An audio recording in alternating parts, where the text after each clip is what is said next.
Sinuspinde ng Commission on Elections ang pagtanggap ng kanilang local offices na mga pirma mula sa People's Initiative para sa charter change. Ipinatigil din muna ang anumang proseso na may kaugnayan dyan.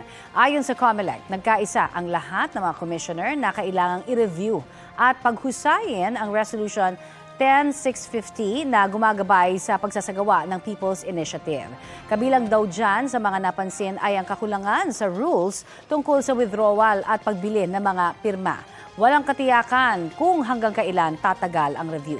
Sinusubukan pa namin kunan ng reaksyon ang mga nagsusulong ng pirma para sa People's Initiative.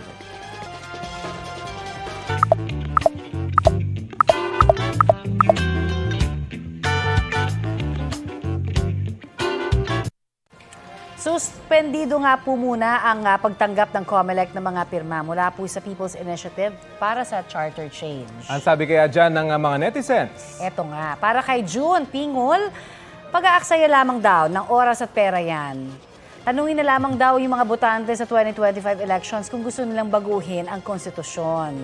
Ang sabi naman ni Lance Ventura, makakagulo lang daw ang mga tao sa pagpapapirma para sa bagong konstitusyon. Ayon naman kay Evelyn Castro, pwede rin kasing madaya ang pagpirma dyan, gaya ng pagboto. Ayan mga kapuso ha, makisali lamang ho kayo sa aming online talakayan sa iba't ibang mga issue. Kung may nais din kayo maibalita sa inyong lugar, mag-PM na sa Facebook page ng Balitang Hali. Kapuso, para sa mga maiinit na balita, mag-subscribe sa GMA Integrated News sa YouTube. Sa mga kapuso naman abroad, subaybayan nyo kami sa GMA Pinoy TV at sa www.gmanews.tv.